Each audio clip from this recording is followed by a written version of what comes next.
Sahabat Cerita Ibu, kita masih bersama Raguan Al-Jufri dari Baitul Muslimin.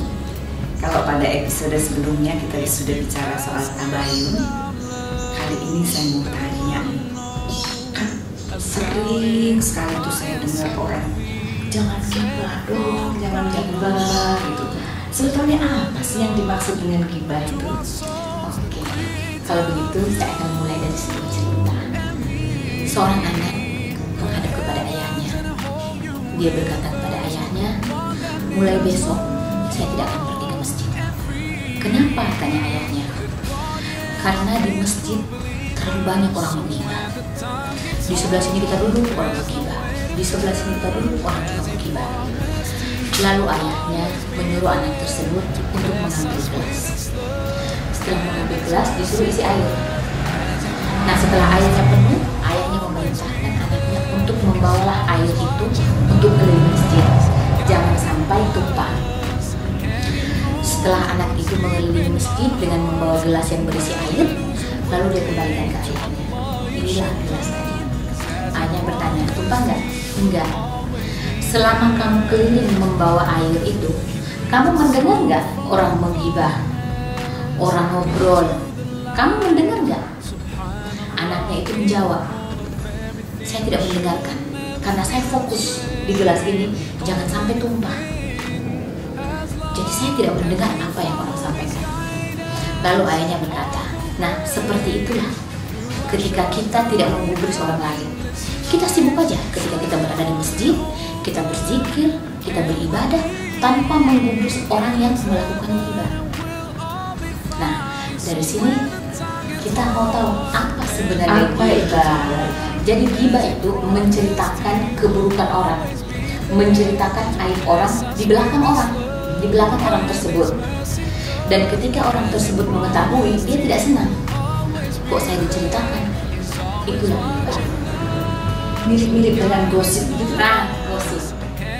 Nah, jadi kalau ada orang menggosip, ada orang yang menceritakan keburukan orang, itu namanya gibah. Dan ini sangat sulit dielakkan karena hampir semua orang suka menggibah, suka menceritakan kejelekan orang. Nah, kadangkala yang memicu orang untuk menceritakan kejelekan orang, kadangkala dia tidak suka orang itu.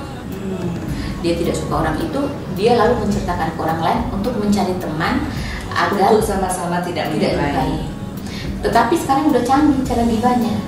Bagaimana itu caranya? Jadi dia menceritakan keburukan orang, lalu dilampirkan dengan kata-kata, saya tidak menggibah loh, tapi kita mengambil pelajaran dari orang tersebut. Padahal sebenarnya niatnya untuk menggibah dan menceritakan. Nah, sekarang tetap saja hukumnya sama, menggibah. Meskipun ada catatan di bawahnya. Meskipun dia melampirkan bahwa saya tidak menggibah loh ya, tapi ini kita jadikan pelajaran. Nah, sekarang bagaimana caranya agar kita terhindar dari gibah? Yang pertama adalah kita harus mencari teman yang baik. Karena kalau kita berteman dengan orang baik, kita akan tertularkan dengan kebaikannya.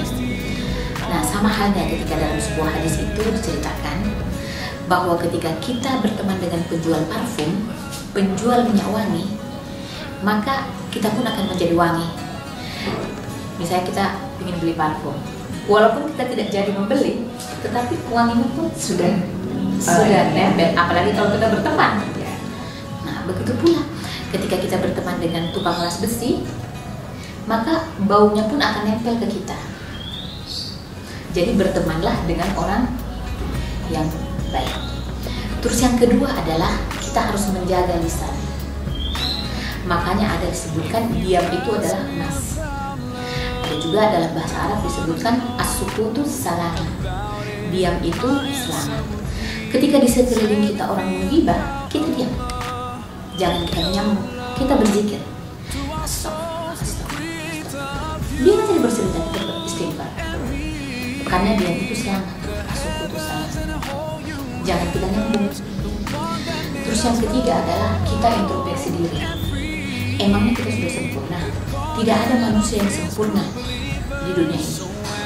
Sehingga ketika kita menceritakan keburukan orang, kita melihat diri kita ngaca dong. apakah kita sudah sempurna. Terus yang keempat adalah kita mengingat kebaikan orang. Fokus pada kebaikan orang. Nah, ketika kita mengingat kebaikan orang, maka hati kita pasti akan berkata, masa kita harus menceritakan keburukan orang sementara dia sudah berbuat baik kepada kita. Ketika dia sudah berbuat baik kepada kita, terus kita menceritakan keburukannya, sama juga dengan kita zalim. Sahabat Cerita Ibu, luar biasa sekali pelajaran yang kita bisa ambil hari ini untuk tidak menggibah. Fokuslah pada kebaikan hati orang dan berkaca tentu saja ya.